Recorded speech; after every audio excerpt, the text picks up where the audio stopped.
এখন আমরা আলোচনা করব মেটার্নিক তন্ত্র নিয়ে। মেটার্নিক তন্ত্র বা মেটার্নিক সিস্টেম এটা সেই সময়কার ইতিহাসে, যখনকার ইউরোপের ইতিহাসে আমরা পড়ছি, ভীষণ গুরুত্বপূর্ণ একটা টপিক।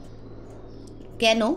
কারণ হচ্ছে মেটার্নিক বা প্রিন্স মেটার্নিক তিনি ছিলেন অস্ট্রিয়ার প্রধানমন্ত্রী।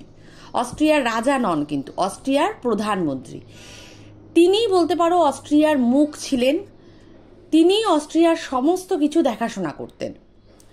তোমরা প্রথম দিকে চ্যাপ্টারে পড়েছ নিশ্চয়ই যে যখন রাজা ষোড়শ লুইকে ফরাসি বিপ্লবের সময় এবং রানী মারি আতোয়ানেতকে ফরাসি বিপ্লবের সময় হত্যা করা হয় এবং এই লুই রাজবংশটাকে শেষ করে দেওয়া হয়, সেই সময় রানী মারি আতোয়ানেতের ভাই যিনি ছিলেন অস্ট্রিয়ার রাজা লিওপোল্ড, তিনি ভীষণভাবে তার বিরোধিতা করেছিলেন।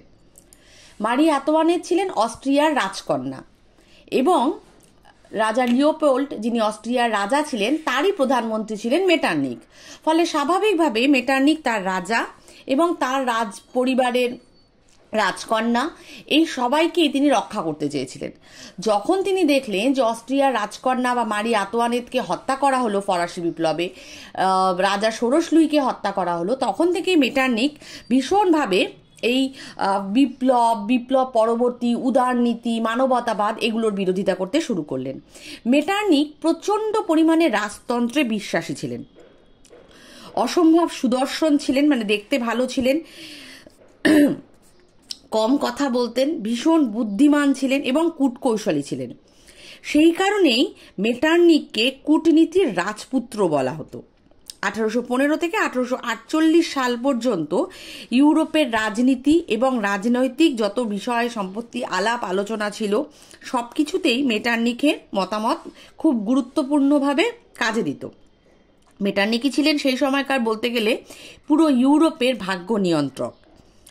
এই কারণে ঐতিহাসিক ফিশার ইউরোপের ইতিহাসকে 1815 থেকে 1848 সাল পর্যন্ত এই সময়টাকে মেটার্নিকের যুগ বলতেন, কারণ এখানে সব কিছুই মেটার্নিক দিক নির্দেশন করতেন এবং তার কথা মতোই বেশিরভাগ জিনিসপত্র চলতো। মেটার্নিক ভীষণ রকমভাবে প্রগতি বিরোধী ছিলেন, ঘোরতর রক্ষণশীল ছিলেন। সমাজ পাল্টাবে, সমাজে পরিবর্তন আসবে, এগুলো মেটার্নিক পছন্দই করতেন না। ভীষণ প্রাচীন যুগে বসবাসকারী মানসিকতা নিয়ে মেটার্নিক ছিলেন। তিনি ইউরোপে প্রাক বিপ্লব যুগের, মানে ফরাসি বিপ্লবের আগে যে অবস্থা ছিল সেই অবস্থাকে তিনি বজায় রাখতে চেয়েছিলেন, মানে রাজতন্ত্রকে বজায় রাখতে চেয়েছিলেন। ফরাসি বিপ্লবের পরবর্তীতে যে উদারনৈতিকবাদ, জাতীয়তাবাদ, গণতান্ত্রিক চিন্তাধারা এগুলো উঠে এসেছিল, মেটার্নিক এগুলোর প্রচণ্ড পরিমাণে বিরোধিতা করেছিলেন। রাজতন্ত্র বাইরে মেটার্নিক কোনো কিছুই পছন্দ করতেন না। অস্ট্রিয়ার স্বার্থকে সামনে রেখে মেটার্নিক নিজেকে ইউরোপের রাজনীতির একটা গুরুত্বপূর্ণ জায়গায় নিয়ে গিয়েছিলেন। এই কারণেই মেটার্নিক সিস্টেম ভীষণভাবে পরিচিত ছিল। তিনি রাজতন্ত্রকে পুনর্বহাল করার জন্য এবং উদারনীতি, গণতন্ত্র এগুলোকে একেবারে সরিয়ে দেওয়ার জন্য প্রচণ্ডভাবে দমন নীতি চালাতেন, আর এটাকেই মেটার্নিক ব্যবস্থা বলা হতো। মেটার্নিকের মতে পুরাতন তন্ত্র বা রাজতন্ত্রই হলো সমাজ আর রাষ্ট্র ব্যবস্থার প্রকৃত ভিত্তি।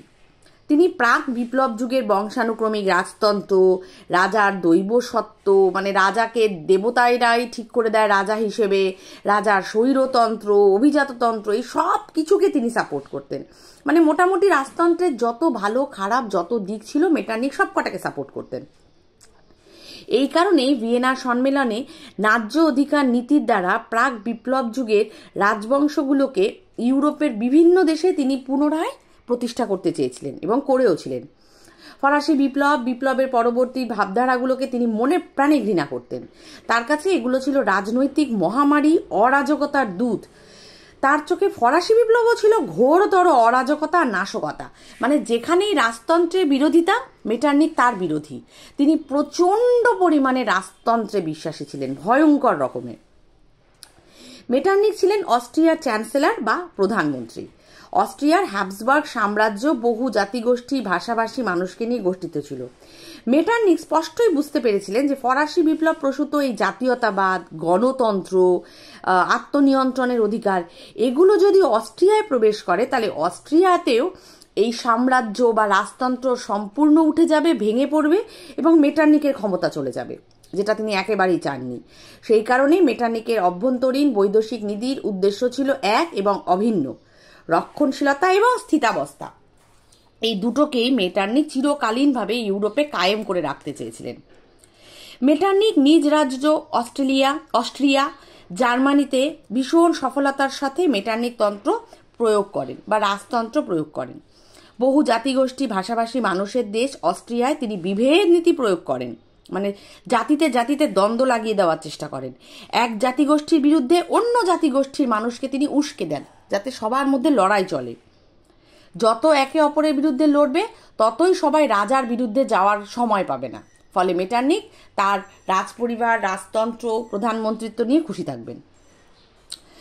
দমন পীড়ন দ্বারা জাতীয়তাবাদীদের কণ্ঠরোধ করে দেন তিনি। যত বিশ্ববিদ্যালয় বা ইউনিভার্সিটিগুলো ছিল সেগুলোকে কঠোরভাবে নিয়ন্ত্রণে আনেন। উদারপন্থী ছাত্র, অধ্যাপক সবাইকে তিনি কারাবন্দী করে দেন। মানে কেউ গণতন্ত্র, জাতীয়তাবাদ এগুলোতে বিশ্বাসী এটা জানতে পারলেই মেটার্নিক তাদেরকে জেলে ভরে দিতেন। ছাত্র, শিক্ষক, অধ্যাপক এদের গতিবিধি জানার জন্য তিনি গোয়েন্দা নিয়োগ করেন। এমনকি শ্রেণীকক্ষেও তিনি গোয়েন্দা পাঠাতেন, যাতে কোনোভাবেই যেন জাতীয়তাবাদ বা উদারনীতি অস্ট্রেলিয়ায় প্রবেশ না করে। ছাত্ররা যাতে উদারপন্থা দ্বারা প্রভাবিত হতে না পারে সেই জন্য পাঠ্যসূচি তিনি পরিবর্তন করে দেন, মানে সিলেবাস তিনি পাল্টে দেন। ইতিহাস, রাষ্ট্রবিজ্ঞান, দর্শন তিনি পড়ানো বন্ধ করে দেন, কারণ তিনি বুঝতে পারেন যত মানুষ ইতিহাস, রাষ্ট্রবিজ্ঞান, দর্শন এগুলো পড়বে তত মানুষ দেশ সম্পর্কে, অন্যান্য দেশ সম্পর্কে, রাজতন্ত্রর খারাপ দিকগুলো সম্পর্কে জানতে পারবে, তত মানুষ রাজতন্ত্রের বিরোধিতা করবে। রাজতন্ত্রের বিরোধিতা তো করা যাবে না, সেই কারণে সব কিছু তিনি বন্ধ করে দেন। বিশেষ অনুমতি ছাড়া বাইরে থেকে, বিদেশ থেকে বই, সংবাদপত্র সব কিছু, এমনকি অস্ট্রিয়াতে বাইরের অধ্যাপকদের আশাও তিনি নিষিদ্ধ করে দেন। রাজনৈতিক সভা সমিতি তিনি বন্ধ করে দেন। জোর করে মানুষের বাক স্বাধীনতা, মানে কথা বলার অধিকার, সংবাদপত্রের স্বাধীনতা এগুলোও তিনি বন্ধ করে দেন। 1819 সালে তিনি কার্লসবার্গ ডিক্রি বা হুকুমনামা জারি করে জার্মানির রাজনৈতিক দল আর ছাত্র সংগঠনগুলোকেও নিষিদ্ধ করে দেন। সংবাদপত্রের স্বাধীনতা তিনি হরণ করেন, মানে সংবাদপত্র রাজার বিরুদ্ধে বা সরকারের বিরুদ্ধে কিছু লিখতে পারবে না। সাধারণত সংবাদপত্র বা পেপার, নিউজ পেপার এগুলো নিরপেক্ষ হয়, কিন্তু মেটার্নিক সেগুলোও বন্ধ করে দেন। ছাত্র, অধ্যাপকদের কার্যকলাপ সম্পর্কে জানার জন্য তিনি একের পর এক গোয়েন্দা নিয়োগ করেন। এর পরপরই তিনি ইউরোপীয় শক্তি সমবায় বা কনসার্ট অফ ইউরোপ গঠন করেন। মেটার্নিকের উদ্যোগেই এই শক্তি সমবায় একটা প্রতিক্রিয়াশীল যন্ত্রে তৈরি হয়, মানে এরা রাজতন্ত্রের বিরুদ্ধে কোনো কাজ কাউকে করতে দেবে না। এদের কাজই হলো দমন পীড়ন করে সমস্ত প্রগতিশীল জাতীয়তাবাদী আন্দোলন, স্বাধীনতা সব কিছুকে ধ্বংস করে দেওয়া। শুধু রাজতন্ত্র, শুধু স্বৈরতন্ত্র এরকমই থেকে যাবে। তাকে ইউরোপের প্রধানমন্ত্রী বা ইউরোপীয় রক্ষণশীলতার জনকও বলা হতো। মেটার্নিক এতটাই ক্ষমতাশালী হয়ে গিয়েছিলেন।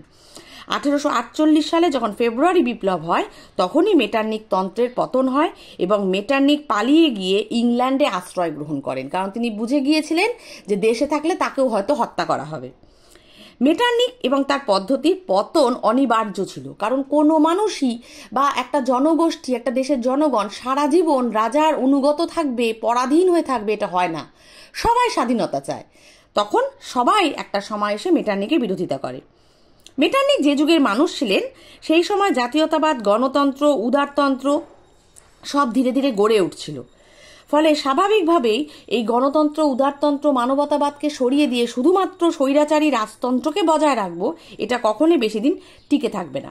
মেটার্নিকের এই চিন্তাটাও আর টিকে থাকেনি। এটাই তার জীবনের সবচেয়ে বড় ভুল ছিল, যে তিনি মানুষের মন বুঝতে পারেননি এবং জোর করে রাজতন্ত্রকে টিকিয়ে রাখতে চেয়েছিলেন। দমন পীড়নের মাধ্যমে যাদেরকে তিনি আটকে দিয়েছিলেন তাদেরকে সাময়িক দমিয়ে রাখা যেত, কিন্তু তাদেরকে হারিয়ে দেওয়া যেত না। সেটাই হয়, সাধারণ জনগণ জেগে ওঠে এবং মেটার্নিকের বিরুদ্ধে আন্দোলন করে তাকেই পরাজিত করে। মেটার্নিক আক্ষরিক অর্থে ভীষণ কনজারভেটিভ বা রক্ষণশীল ছিলেন। পুরনো সব জিনিসকে তিনি টিকিয়ে রাখতে চেয়েছিলেন কোনো পরিবর্তন ছাড়াই। কিন্তু দেখো, পুরনো কোনো জিনিসই পরিবর্তন ছাড়াই বছরের পর বছর, যুগের পর যুগ টিকে থাকে না।